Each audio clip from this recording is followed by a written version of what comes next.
A man in Virginia says he was hospitalized with a brain injury and severe bruising on his face after a confrontation with ICE agents. First, we should warn you the images are disturbing. These are pictures of José Mejía Hernandez showing what he looked like after he woke up in the hospital last week. Hernandez says he was walking into his job as a janitor when two men got out of an unmarked car and aggressively approached him. Says he began to run, thinking they were going to jump him. They didn't know who they were.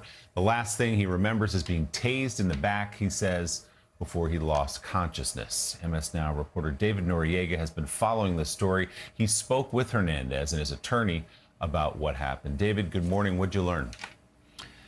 Good morning, Willie. Well, look, the bottom line is that exactly what happened during this arrest, during this incident, is unclear, largely because ICE and DHS are not being forthcoming with the facts. But what we do know, what both parties agree on, is that Mr. Mejía ran when these people approached him. What he told me is that this was a matter of instinct. He was walking to work early in the morning, in the early morning hours, when he was approached aggressively by two people in an unmarked car that he didn't know. Instinct took over. He ran. The next thing he remembers, he tells me, is feeling some kind of taser or stun gun type sensation to his back. After that, he says he lost consciousness and woke up in the hospital with those injuries that you saw on your screen there. Now, Willie, I've reviewed some of the medical records in his case, and I can tell you it's not just the bruising and the cuts that you can see to his face. He got 7 stitches to his lip, and most importantly, he suffered a traumatic brain injury and a brain bleed, what's called a subarachnoid hemorrhage. Again, I saw this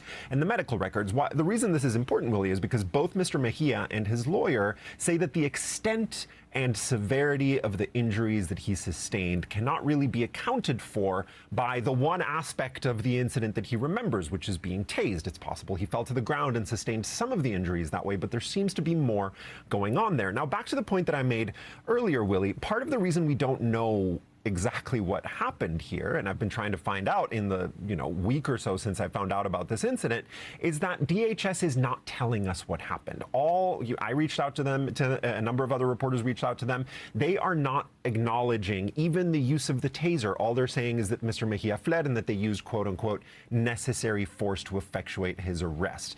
Now, I talked to the lawyer who's representing Mr. Mejía and asked him what this reflects about ICE's tactics in the streets, the way that they're approaching people, the way that they're conducting arrests. Take a listen to what he told me. So what does it tell you about the tactics that ICE and other federal immigration authorities are using in the streets?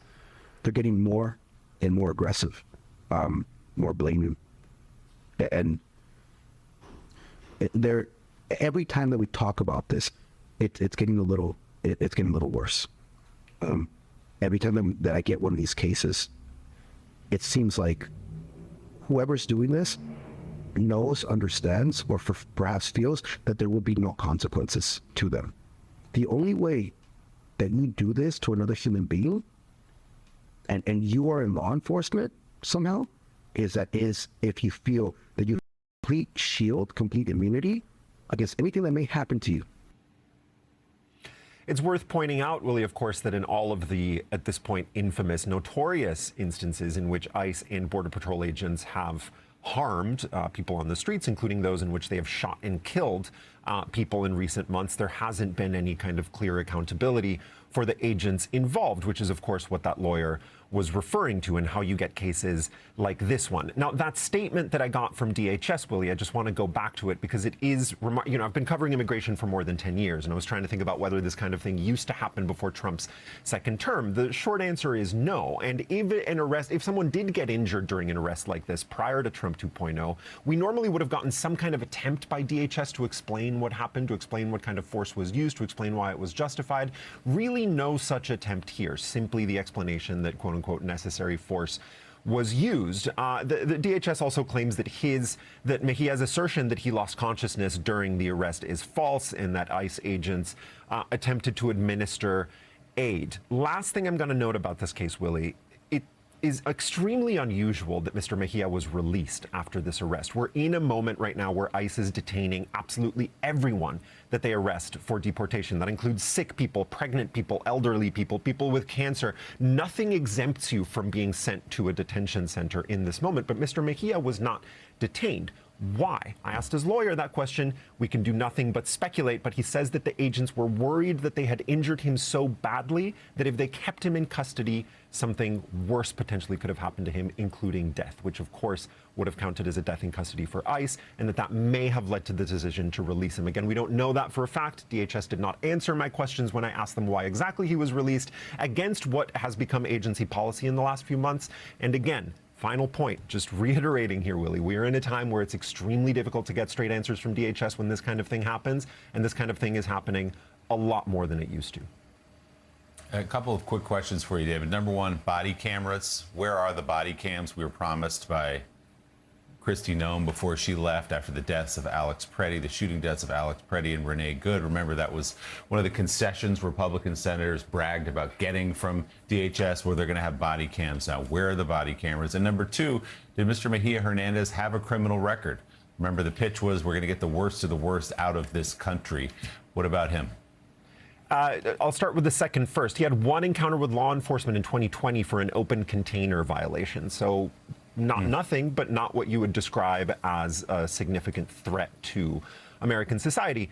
To answer your first question, yeah, as far as we know, there was no body camera footage here. It's possible that there was footage that will come out in litigation, or, you know, the lawyer is working, of course, to get any kind of footage of the incident. But of course, we haven't seen any such footage. And in fact, we're told there was no such footage in some of the more severe recent incidents, including those two quick back-to-back shootings that happened in Texas and Maine in recent weeks. Of course, we all expect these incidents to be documented, but they have not, generally speaking, been documented other than by passers-by, ordinary citizens who take out their phones and record when this kind of thing is happening. There was no such person in this instance, Willie.